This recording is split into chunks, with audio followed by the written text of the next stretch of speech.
Thank you all for joining. We'll get started in just a minute while people get logged in.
All right, I'll give it just one more minute while people log in and then we'll get started.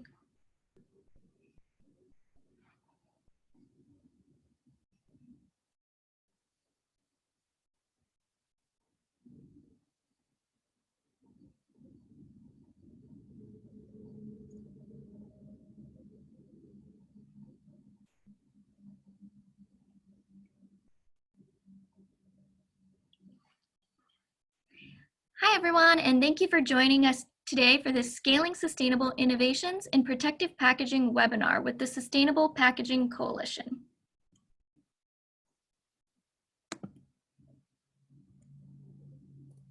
I'm Katie Nicholas, Senior Manager of Innovation at the Retail Industry Leaders Association, working primarily within our Retail Innovation Center.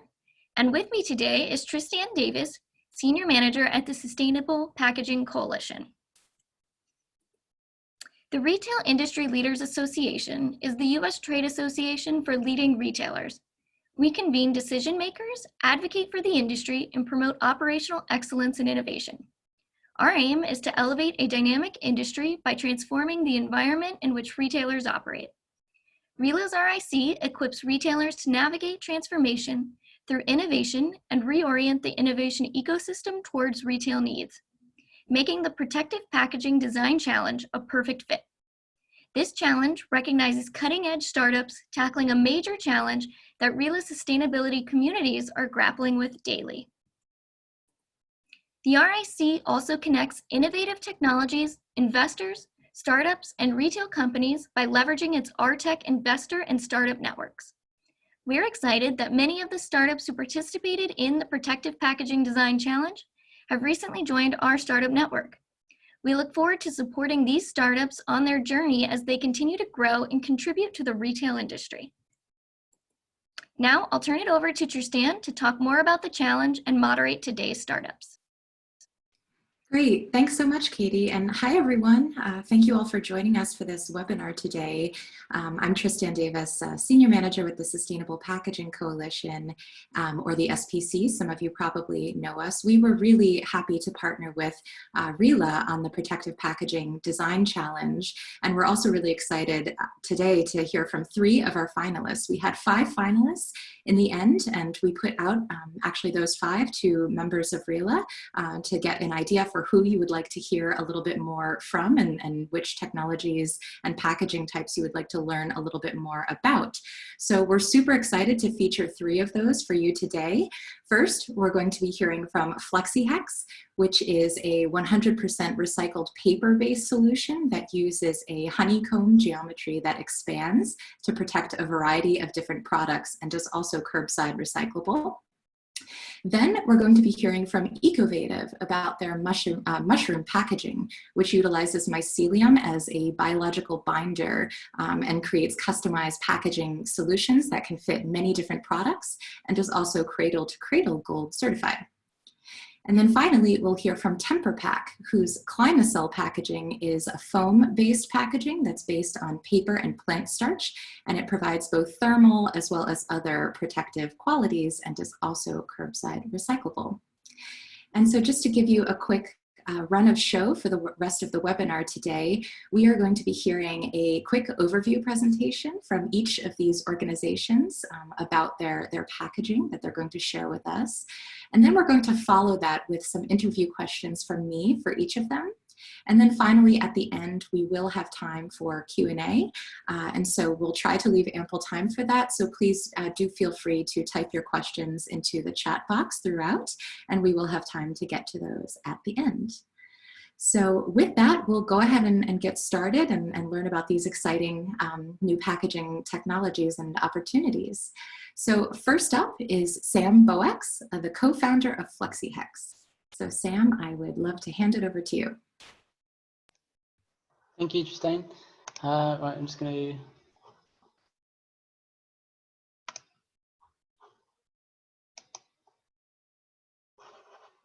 start sharing the screen. Sorry.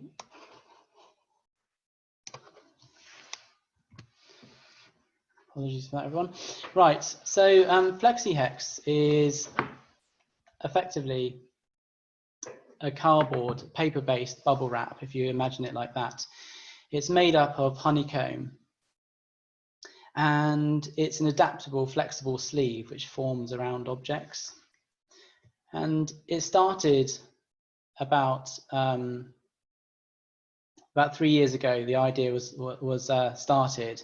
We both, by myself and my twin brother, we've been surfing for over 30 years and have seen sort of the devastating effect plastics have had on our environment. So, and about 3 years ago, I bought a surfboard online, and that sort of arrived a couple of days later. And when I opened it up, it was kind of covered in bubble wrap. And there are two things that struck me. A, it was a incredibly poor kind of consumer experience buying a kind of $800 board and covered it in bubble wrap. And B, this plastic was going to be impossible for me to properly recycle and would probably end up in landfill. So we wanted to find another solution. Plastic in itself is obviously it is a clever product. It does protect objects very well, but it's very, very difficult to recycle. Only sort of 91% of plastic can't actually be, properly recycled and isn't properly recycled, and 41% of plastic produced globally ends up as packaging. So we wanted to find another solution. So we developed FlexiHex, which is a honeycomb paper which forms around objects. Initially developed for the board sports market, as you can see that the sleeve itself kind of forms around the surfboard, and you can join multiple sleeves together to make up kind of different lengths. As you can see here on the video, in its raw form, it's a very kind of low profile product, but then expands open to form around objects. And we felt there must be another sort of other market sectors we can look at for the product. So we immediately sort of started developing products for the drinks market, focusing in on the e-com market in particular, looking at products which could work for sort of 1 or 2 or 3 bottles. And for us, it was really important that the product itself was the same speed to package as existing packaging products out there, but also gave a huge kind of and reliable amount of protection to the bottle. We've conducted drop tests on this product, and it passed all European drop tests at 1.2 meters. But we've sort of off the record have done drop tests up to 4 meters with this product, and the bottles have come out unscathed. And the product itself is fundamental that it fits into kind of existing packaging processes. So for example, the drinks industry, we're working closely with one of the largest online drinks company in the UK. They send out over sort of 60,000 bottles a week. And our packaging is in kind of the final stages of a trial with them. And it meets their existing kind of time frame for packaging against their current packaging products, which are plastic based. And also it's a very low volume product. So 2 pallets of FlexiHex are the equivalent of up to 10 pallets of bubble wrap. in volume. So it's space saving, and it's a lot quicker.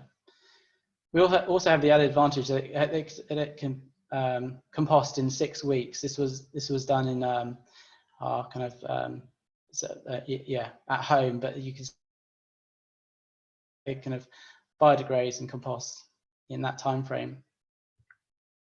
In the last 24 months, we've managed to remove 389 kilometers of bubble wrap out of the packaging system, both in the drinks industry, but also in the board sports industry. But we know there are huge applications in other market sectors as well, such as the cosmetics industry, electronics, automotive, furniture, paint market, online frames, anything with sort of large cylindrical objects which are very fragile. FlexiHex works very, very well for them. We're also partnering with Seaman Paper, one of the largest producers of tissue paper globally, developing a more refined product specifically for the cosmetics, pharmaceutical and electronics markets, and they operate globally. We also have a patent in the UK on the product, and we're currently patent pending in the US, Australia, Europe and China. And we're selling the product globally in around about 19 countries in the board sports industry, and are looking to move the drinks products into those territories over the next year. Thank you very much. Great, Sam. Thank you so much for that presentation. That was really interesting. I have a question for you related to kind of the marketability and the sort of economic aspect. As you know, as part of the Protective Packaging Design Challenge, we had several advisors who are actually retailers, and I went through and compiled some of their original questions. And one of them related to marketability and kind of cost competitiveness is about your packing process.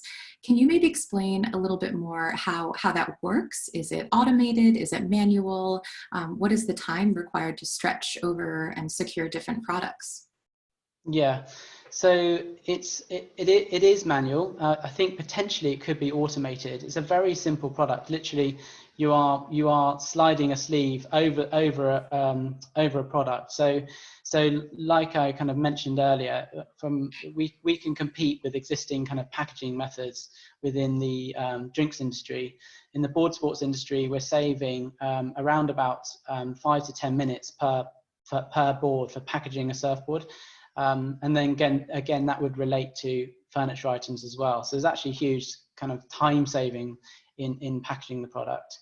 And we're probably about a 20% more in actual kind of the product cost, but we do, as I say, have this kind of advantage over time saving in the actual packaging process. Interesting. And how about the performance element? I mean, you touched on this a bit in your presentation already. You had one slide that showed a variety of different products, but maybe can you speak a little bit more to the performance aspect? How does it compare to some other protective packaging materials? And are there any risks for performance if, for example, it got wet or it got compressed for different products? Yeah, good question. So we are sort of going, I suppose, we've been going 2 years as a business, and we can only rely on kind of like the data we currently have. So in the drinks industry, again, we've been working with a company who had upwards of around between 9 and 10% breakage rates on their bottles. And since transferring to FlexiHex over the last 9 months, they haven't had a single broken bottle while sending out their product. And then there's sorry, I forgot your question again as well, just regarding. Yeah, no, just performance across a couple different range of products, how it compares to existing packaging materials, and if it gets impacted, for example, if it got wet or crushed. Yes, yeah, with regards to yes, so it's a paper product. So I mean, if it gets wet, it does lose a lot of its kind of like the sort of the strength in the material, but it is incredibly rigid. So if we find it works well if it protects the kind of object and then goes into a box to give it additional protection. And it outperforms a lot of plastic products in that way, because it creates this kind of rigid shell. The only other kind of area where it can it has, I suppose, is a slight weakness is if there's a lot of kind of lateral movement. If it goes into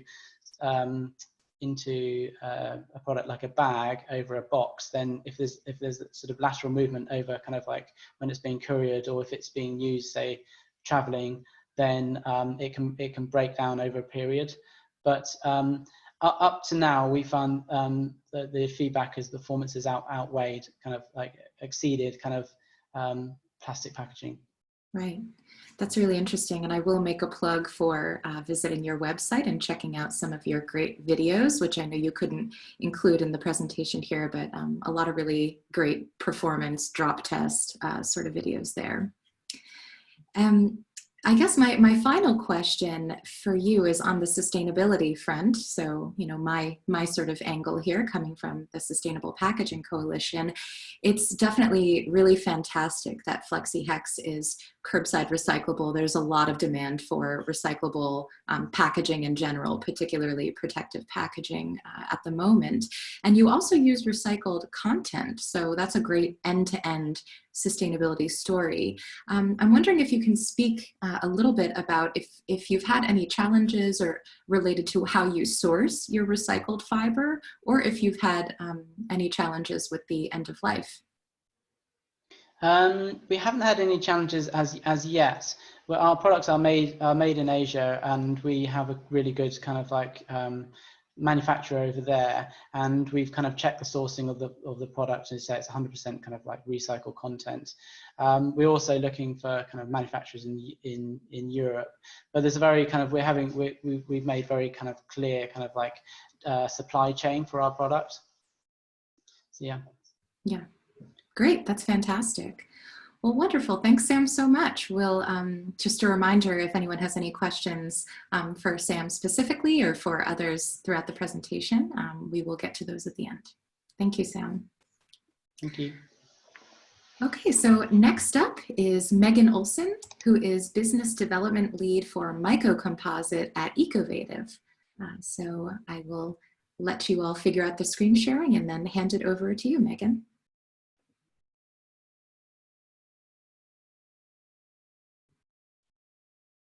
Thank you very much. Katie, I think you're going to share my slides for me if you don't mind. Awesome. Thank you so much. I'll get started here. So yeah, I'm Megan Olson. I'm Business Development Lead at Ecovative Design for our Myco-Composite technology platform. So next slide, please.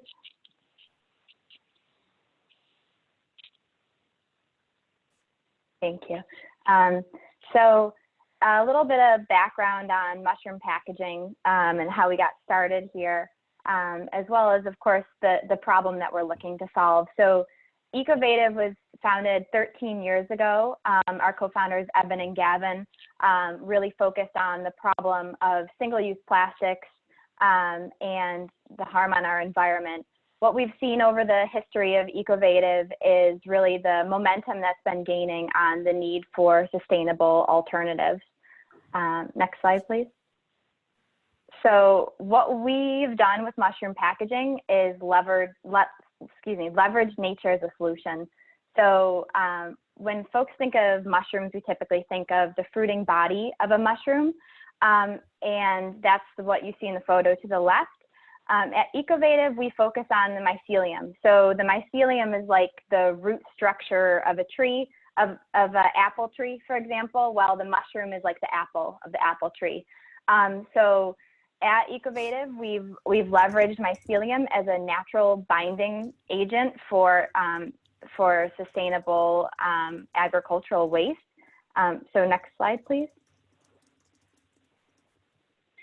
So a key part of our sustainability story here is that at Ecovative, we look to leverage local agricultural waste in our process. So over the history of Ecovative, we've researched over 500 different options for the agricultural waste input that we use in our process. So The mycelium, again, that root structure of mushroom is mixed with the agricultural waste to create the mushroom packaging solution. And we also work with a distributed network of licensees. So our newest licensee is located in Northern California, and we're going through the process right now of working to source local agricultural byproducts as the input for the process. And of course, really focusing on developing a client base locally for them as well, so we keep as much as possible local. And that's what we're looking to do as we grow more globally here. So next slide, please.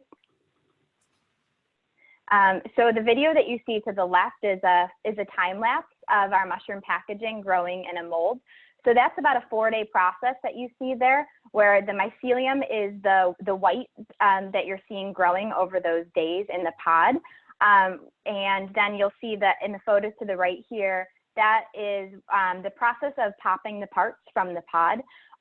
So the part is staying together on its own due to the mycelium. And then we have a process of 2 more days of overgrowth to get a soft white coating of the mycelium on the outside of the part. The really cool thing about our process is that it has almost 100% biological efficiency, which means that everything we put into those molds is what we get out. And so they're completely self-assembled in the context of that mold, and there's no post-processing needed to get the final custom molded shape of the mushroom packaging. Next slide, please. So these are some examples of some current customers that we've worked with and just the look and feel of different custom molded shapes.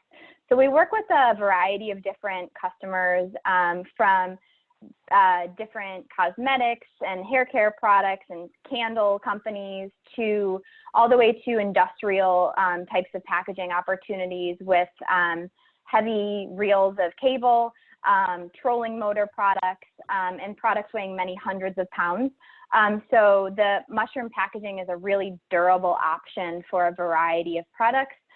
We find that it works extremely well for different applications, different glass products like candles, for example. We have a number of different customers who've come to us with breakage issues, and we work to design a custom pack that we know passes ISTA 1A drop testing before going into production.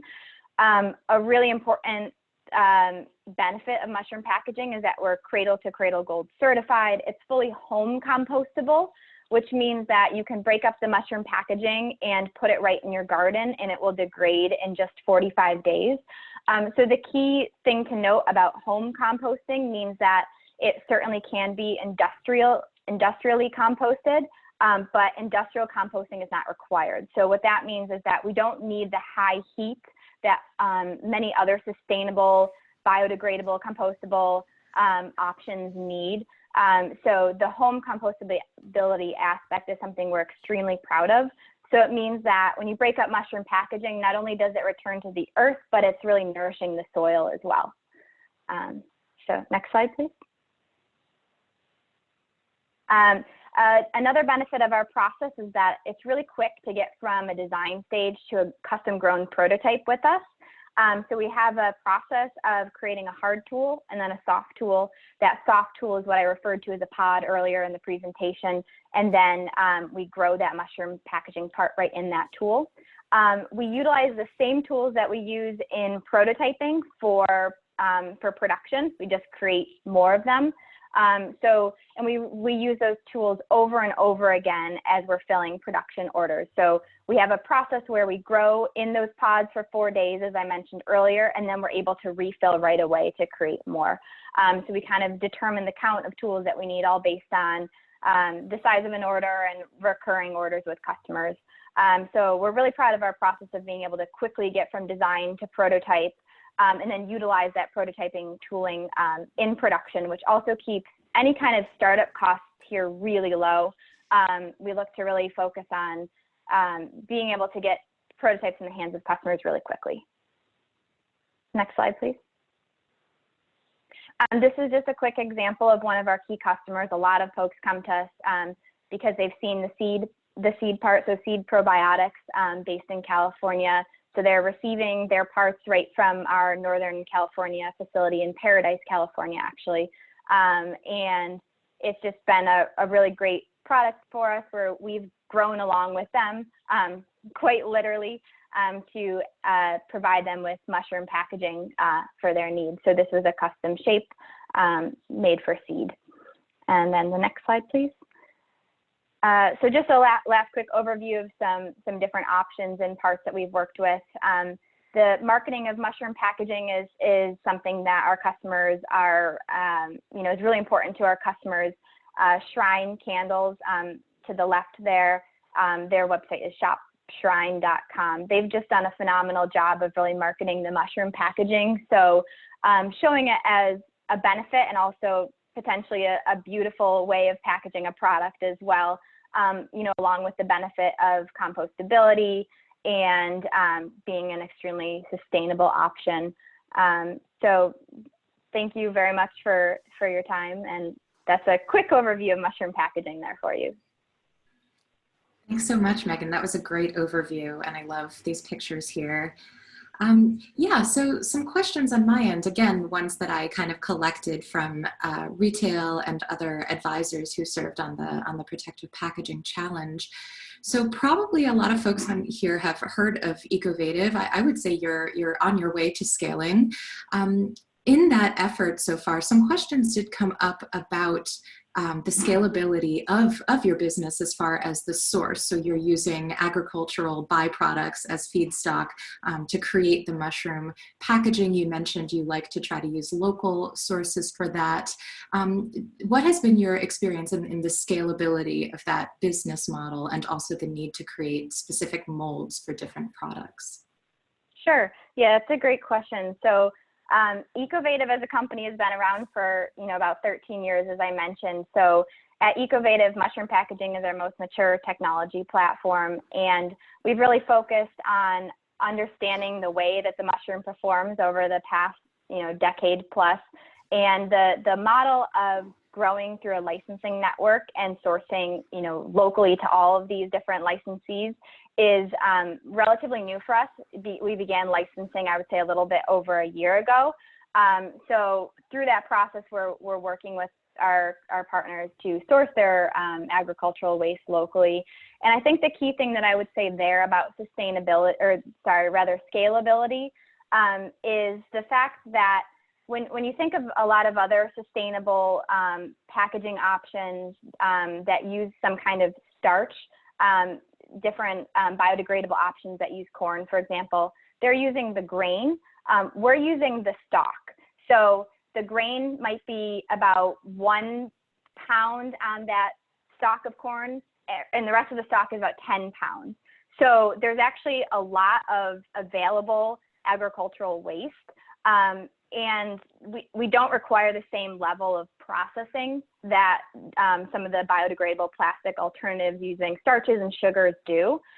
So there's basically what I'm saying is there's a lot of agricultural waste available that we don't even realize there. And the other thing would be that because we can work with such a wide variety of different inputs, it's like this open loop system where we can have different alternatives based on what's available at different times of the year and things like that. Really the only need is that when we're using different inputs for our process for that agricultural waste, that we need to get that particle size really consistent based on what we know allows the mycelium to grow effectively in those molds.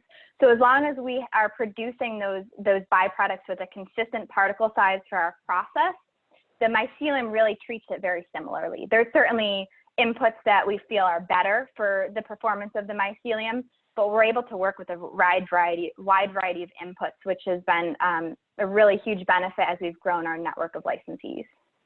Okay, yeah, that's really interesting, sort of agile sourcing that you have available. Yeah. Another question on the performance front. So I see, here pictures of, you've done a lot of packaging in sort of lighter products. Are there limits in terms of the weight or shape of different products that you can use mushroom packaging with? Can this also work for heavier products? And are there any other sort of performance issues? For example, if it got wet? Would it resprout mushrooms? I mean, how does that work? Yeah, I'll start with that one because we get that question all the time. So the mycelium, the mushroom is basically inactivated when we ship the final product. So it goes through a process where we dry it, and the mushroom is no longer growing. You won't see a fruiting body coming up from those mycelium roots. So that won't happen even if it gets wet. Our material is hydrophobic, so it can, if you pour water on it, it will beat up. If you soak it in water for a long time, it will collect the water, but it means it's also a great option for shipping inflated product. We've done many wine shippers with it where you're putting ice packs. So it really competes with styrofoam in that way, where when you're shipping with, you know, like a molded paper pulp, for example, it's not really a great option for using an ice pack. So it's a hydrophobic material. It's great for insulated shipping. We actually have a customer who they sell their protein bars in our mushroom packaging, and they're also able to pack it and store it in a freezer in the mushroom packaging and then ship it to their customers. So that would be my comment on the performance with related to mushrooms and getting wet and things like that. For heavier products, so one of the limitations of our geometry is based on the way we create our trays, that you saw those pods that it grows in. So they're about 18 inches by 18 inches by 5 to 6 inches in depth. But so when you look at a single part, like many of the examples you see here, a single part of the mushroom packaging is limited to that geometry. But as you're looking at larger packs, like the trolling motor pack that we're currently working on, for example, we use many components of the mushroom packaging. You know, think about it like putting different corners in a package. You know, we're using multiple components of the mushroom packaging there. And again, we've worked with many very heavy options. So it's really about how we brace the product with the mushroom packaging, but we're able to work with heavy products and have a lot of history with that as well. Okay, interesting. Thanks. And then you spoke quite a bit about the compostability aspect, and I agree that's a really interesting feature probably for a lot of companies. And it's interesting, the composting option as far as an end-of-life recovery, because as you mentioned, it could be composted at home, given, you know, the right conditions. It can be composted industrially. But how do you communicate that with customers? How do you find that plays out when you recognize that maybe not everyone has access to home composting or industrial composting? Would it also biodegrade in a landfill? What's you know, the kind of story you tell to responsibly manage this material? Sure, that's a great question. So it still will compost in a landfill. The one thing that I would say about a landfill that's not as ideal is that it's an anaerobic type of compost that you typically see. So it'll still degrade, it'll still break down, unlike single-use plastics, but there will be, you know, methane gas that, you know, is a part of that process. So it's a safer alternative for putting in a landfill than a single-use plastic, but we really look to our customers to you know, to put it outside. And that could mean something as simple as throwing it in a park. Our CEO has done that many times while on business. It's you know, safe for the environment kind of anywhere you go. So we really look to our different customers to how they choose to market the mushroom packaging. I think we kind of feel good about wherever it ends up, if that makes sense, but we feel best about when it ends up somewhere where it's providing nutrients directly to the soil. So it's a little bit of a mix of, you know, supporting our customers and helping them market the mushroom packaging. I would say the one thing that can be confusing about mushroom packaging is we typically think of recycling as being such a fantastic thing for the environment. And it's confusing to people when we tell them that mushroom packaging is not recyclable. And that's simply because there isn't the right stream for that in recycling. So if mushroom packaging ends up at a recycling center, it's likely going to end up in a landfill. So you might as well just throw it out. And so it's not that it's not safe for the environment, but that's not the way that recycling doesn't have a way of getting rid of mushroom packaging. So we tend to avoid suggesting recycling, but that's that's typically the word that people think about when they think about being safe for the environment. So that would be one thing that can sometimes be confusing, and why we really try to stress home compostability. You can break it up into pieces and put it in your garden, or you could throw a whole chunk of mushroom packaging out there and kind of watch it break down a little bit more slowly over time. Sure. Yeah, that's a really good clarification. Thanks for adding that. Great. Well, thank you so much for that. That was really informative. And again, if anyone has additional questions for Megan, you can add those to the Q&A box, and we'll get to those at the end. So thanks, Megan. Sure. Thank you. Okay, so last but not least, we will be hearing from James McGough, the founder and chief product officer at TemperPak. So James, the floor is yours. Thank you. I will share my screen now.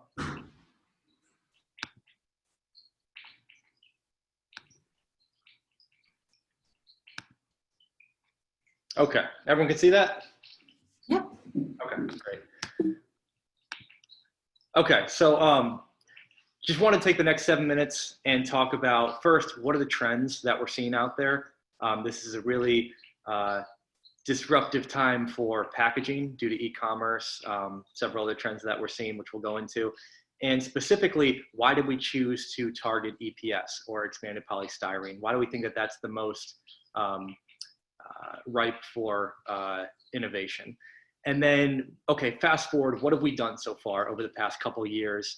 And then what was our approach? And then where can we head into the future as far as this underlying technology that we've built? So we're seeing a lot of trends out there. This is not just cold chain, which primarily we are focused on now. This is everyone we talk to. And there's certain parts of this that we're really interested in. We keep hearing we want things that have high storage density. This is related to inbound freight and storage and e-commerce and fulfillment and warehouse space. We want things that are sustainable, as minimal as possible, with still protecting the core functionality. We want things that we can customize at scale. We want 200,000 of one SKU and 50,000 of another SKU, and that might change next week depending on our customers' behavior. So customization at scale is something that packaging hasn't traditionally been great at. We want packaging components that are modular. So instead of ordering 3 SKUs, we want to order 1 SKU and maybe use 1, 2, or 3 of them depending on the use case. We want things that act like Legos or puzzle pieces. We want packaging that will improve the end user experience, not just a container to ship it in, but how will they handle it? What will the branding and engagement be? How will they open it? How will they dispose of it? How will it keep the product fresh, or other sorts of perception related issues? Specific functionality. This kind of relates to what I just said. So the boxes, they're not just something that contains the product. How do you get them to act in a anti-theft manner, or to protect the temperature integrity, or light, shock, or vibration, or otherwise communicate more than just that they're a container? And then we're getting a lot of questions around, okay, we want to buy packaging that works for a broader group of stakeholders. How do we make sure that this package is optimized for dim weight, or for actual weight, or for whatever relationship we have with our freight provider? How do we make sure that this is more than just what our supply chain team likes, or our operators, or our customers? How do we make sure it's the best total solution? And then in general, all these e-commerce companies are on tight margins. There's a lot of venture money out there. We need something that is extremely cheap and cost effective. So how do you make innovation scalable and viable? Because if you have something that is super sustainable, but you can't get anyone to buy it, then it doesn't really have that massive impact that you're looking to get. So these are the things that we had in mind when we were coming up with this idea. And we applied one more filter to it, which was the lens of cold chain. Cold chain is interesting because it's undergoing a lot of change right now. You have these small molecule, traditional, stable drugs that are being replaced with biologics and biosimilar drugs. These are large molecules. They're very temperature sensitive. They're very effective though. So all the drugs of the future are going to be temperature sensitive.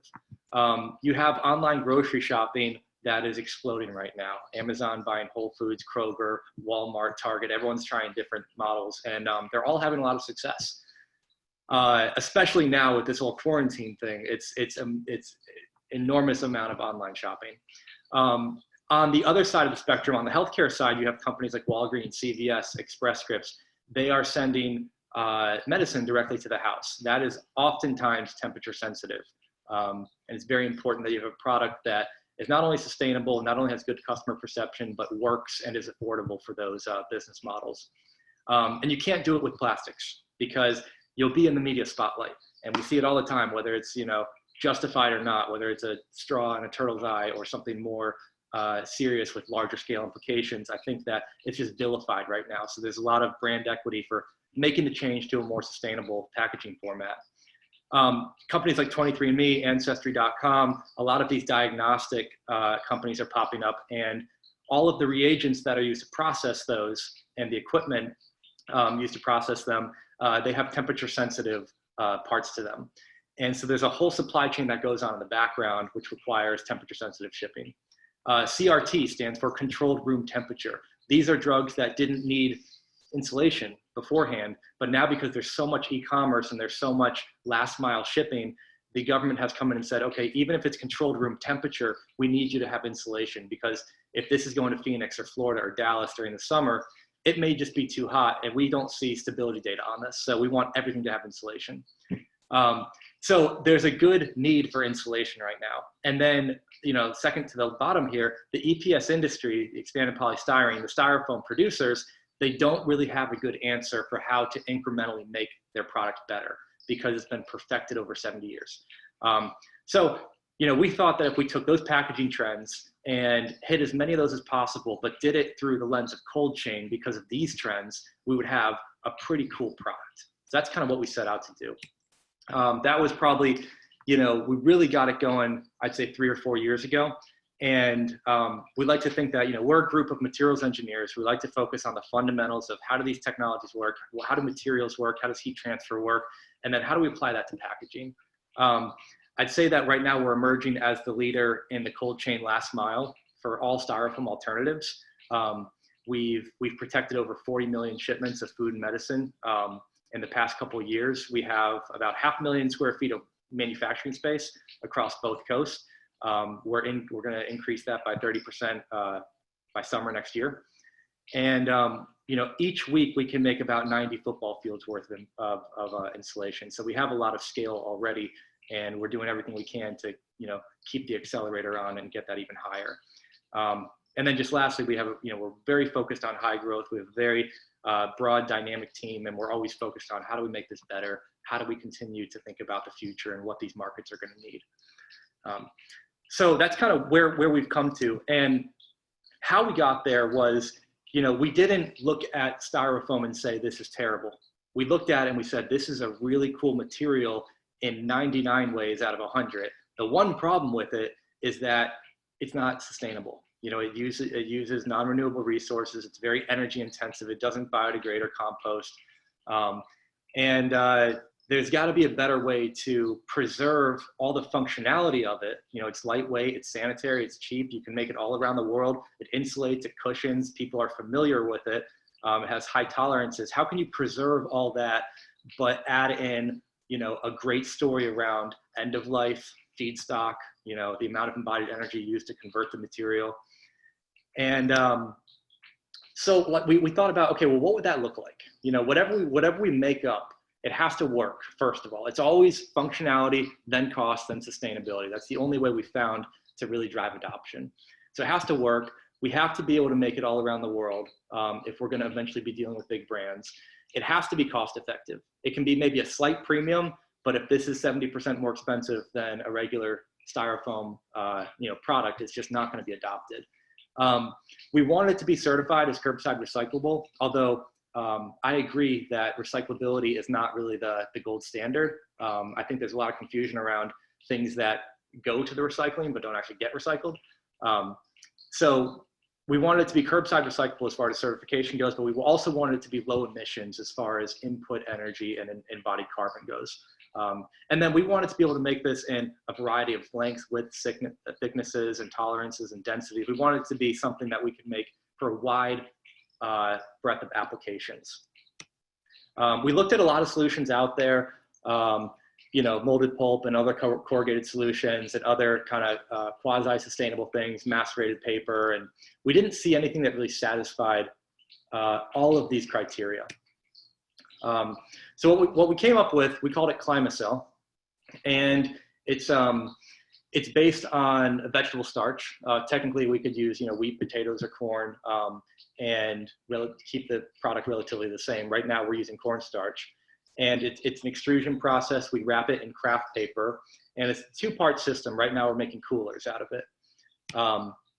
This is an example. I just pulled this from a deck we put together for a drug manufacturer. And so it's a two-part system. It goes into a corrugated box. We can design it for 24, 36, 48, any sort of duration that they need, and we'll build them a custom solution for shipping drugs or food or flowers or chocolate or wine or cheese, anything that's temperature sensitive. So what the product is, as far as how we talk about it, it's mostly air. Foams are mostly air. So it's 96% air by volume. The part that is solid, we get it from a renewable feedstock. Like I mentioned, it's almost entirely vegetable starch, cornstarch. And it's very low energy. It's a cold process. There's just a fraction of the electricity that you would need, or the total energy, compared to a traditional polystyrene.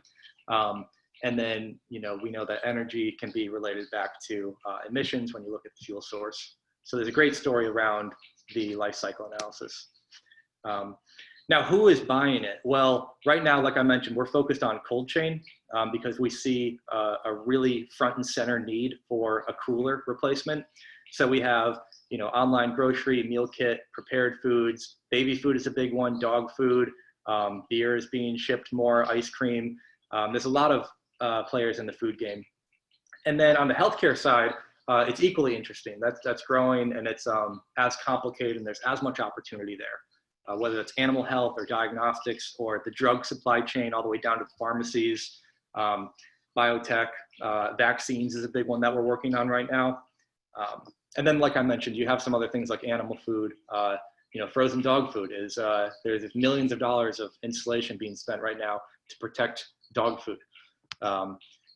And then protective is the interesting one here. We haven't really focused on it that much, but we've done a little bit of the ISTA 3A and 1A drop tests, and we're very encouraged. We want to explore how big that market is, and we want to really figure out how important it is to companies like Ashley Home Furniture and IKEA and Souder. These companies sell through Target and Amazon and Walmart, and we want to know, okay, how important is it for you, for the ready-to-assemble furniture, to be able to phase out all of the styrofoam components in there? These are a couple logos that we've had join the team over the past year on the life science side and the pharma side. Some of our customers on the food side. And I'll just end with this. Today we're focused on cold chain. We've come up with what we believe is a really cost-effective, high-performance, truly authentically sustainable solution to the EPS foam coolers. Tomorrow, maybe we can extend that to protective packaging, starting with ready-to-assemble furniture and bracing and blocking and kind of impact resistance. And then beyond that, we'd like to do both these categories, but all over the world.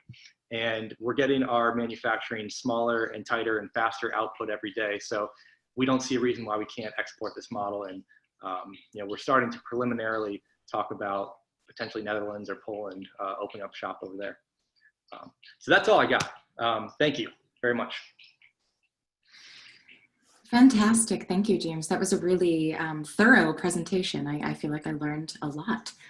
And yeah, you touched on several of the questions that I had for you in the content of your presentation. It sounds like, so while you started in cold chain and you're still focused there, you have a pretty broad view about different types of retailers that you're looking at. Are you starting with a focus on furniture, or are you kind of looking more broadly than that? What I like about furniture is we're really good at making rectangles right now. We think we can mold this material, but we haven't really invested into that technology yet. But as far as planks that are, a couple inches thick, but any dimensions, we can make that. And when I open up like a couch or a table, I always see these big rectangles of styrofoam boards. And so that's kind of what makes me think, hey, that could be our next thing that we take on. Interesting. That also makes me think a little bit more about, the sort of cutting process and the protective elements. Is it that you cut the boxes to different shapes to maximize protection for different products? And how does that, process sort of compare to like EPS or other protective packaging processes? Yeah, so for this picture, for example, what we're replacing, it's a corrugated bottom box at the bottom, and what would typically be in there would be a molded cooler, molded EPS cooler that's made, with a specific die for that specific dimension. And what we do instead is we're able to cut out 2 rectangles, which has a much higher yield on the manufacturability. It also requires a lot less tooling. And we'll cut those rectangles so that they fit that exact box size. And 95% of what we sell right now is all custom box sizes. And that really helps you, eliminate waste, really get right down to the payload, don't use anything extra. And that used to be hard to do with styrofoam because there's so much of a tooling cost up front. Sure. Okay, I see. Great. And you touched on the sort of sustainability aspects, I think, pretty well in your presentation. I see in your image there the How to Recycle label. So, of course, you're signed up to the SPC's How to Recycle program. Yeah. Do you look at all into, you mentioned maybe recycling is not the end-all be-all. Have you looked at all into kind of reusable options or other options as well? We have. Reusable, especially in this space, is really attractive because not only sustainable wise because you're not creating new products, but the cost gets amortized over a bunch of uses. The problem is that for last mile deliveries, it's so hard to retrieve them. We've seen companies like Peapod and others try to do it. Amazon tried to do it at one point, and they just can't pull it off because of the inventory loss. You also, for e-commerce to work, you have to have a wide variety of sizes so that your shipping costs don't balloon up too big. And with the return reuse, you have to use a new molded cooler for every single size. So we haven't seen it work financially for companies, except for like a blood bank or someone that's a very closed loop. I see. Okay. Yeah, it's an emerging model and lots of future possibility. But in the near term, it's a bit more challenging. Yeah, definitely. Okay, that's great. Well, thank you so much, James. And thank you to all of our presenters. Those were really interesting and diverse presentations. Now we actually are open for questions from folks. If anyone does have any questions, I see,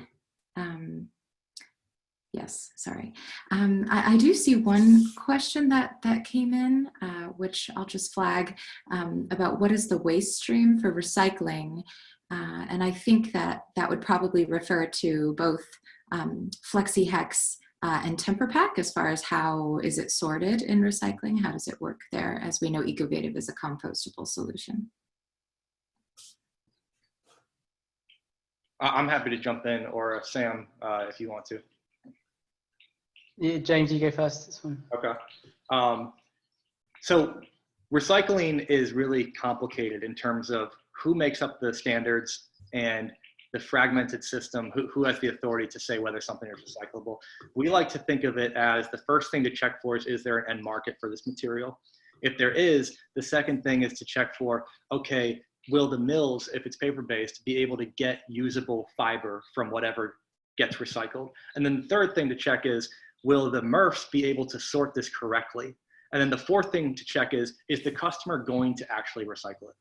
If all four of those work, it might get recycled.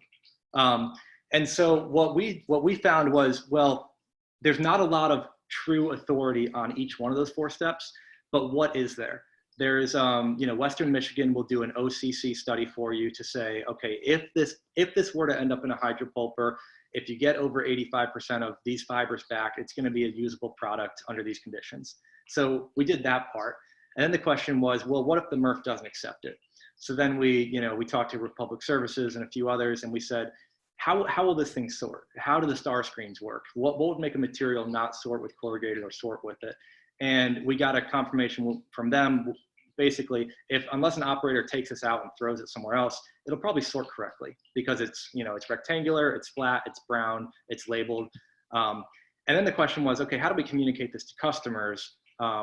And we then asked SBC about their labeling system, and where we have the how to recycle on there right now. So if a lot of things go right, you can recycle this, you can get reusable product back from it, but it's not as easy as I had thought it was going to be, 2 years ago when we started looking into this. Sam, how about you?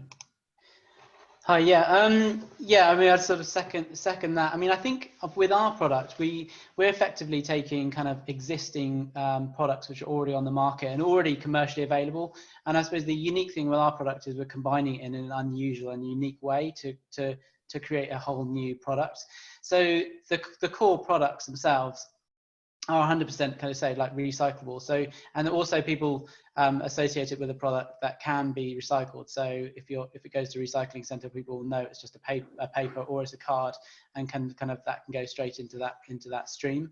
And also we're very conscious about the glues we're using. So we use water-based glues. Again, they break down very easily in the recycling kind of process as well. So our products can, within a week can be pulped and transformed back into a paper product relatively easily. Yeah. Great, thanks for clarifying that. Okay, another question just came in for Sam while we have you. So what is the cost of FlexiHex compared to traditional bubble wrap? Okay, so it's I'd say about 20%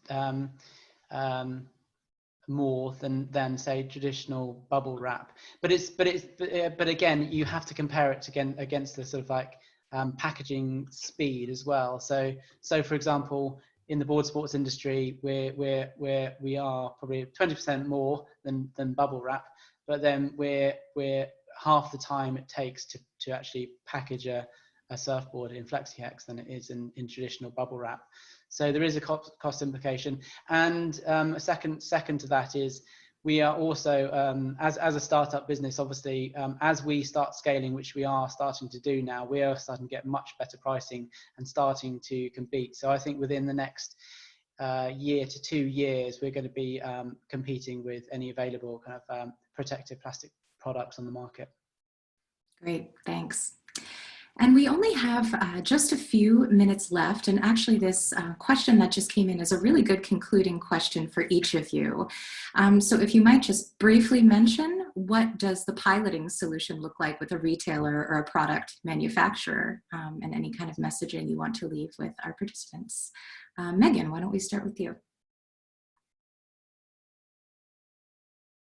Sure, I'll join back in here.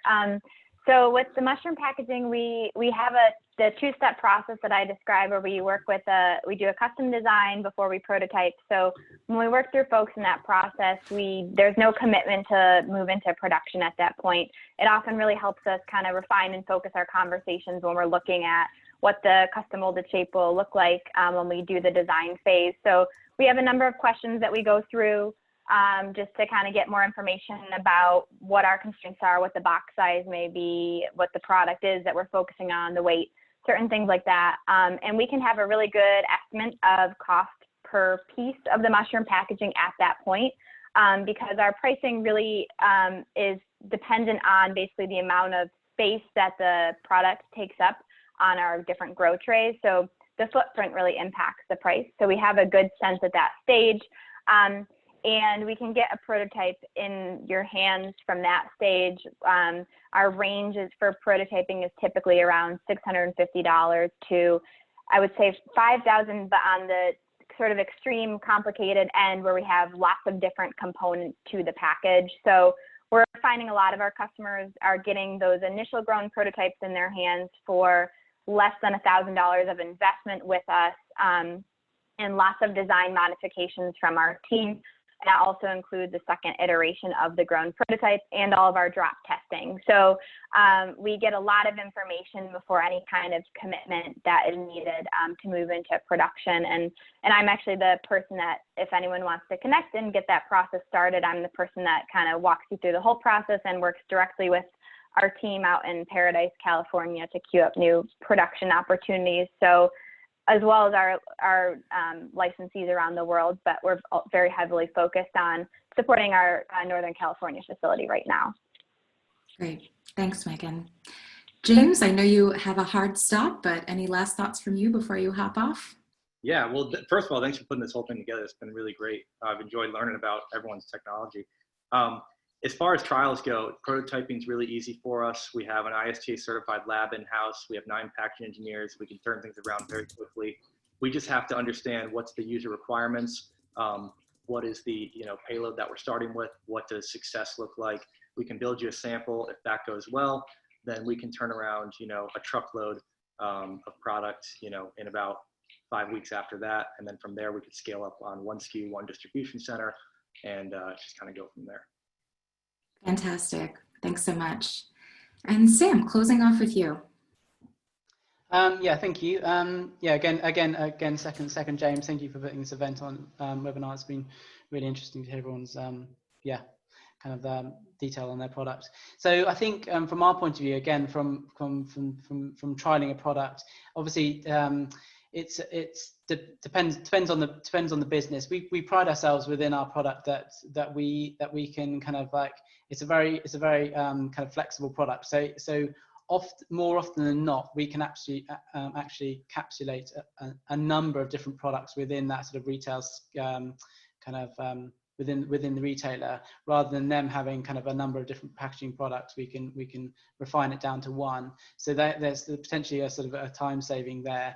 And also, if there's any bespoke elements, we have kind of in-house capabilities to be able to kind of produce bespoke kind of products with small trial runs, and have kind of, again, close ties with our manufacturers, so can quickly adapt kind of products to suit their particular needs. And often, and the closing point on that is, more often than not, because our product is so flexible, we can often find a solution very, very easily to fit, say, the particular product.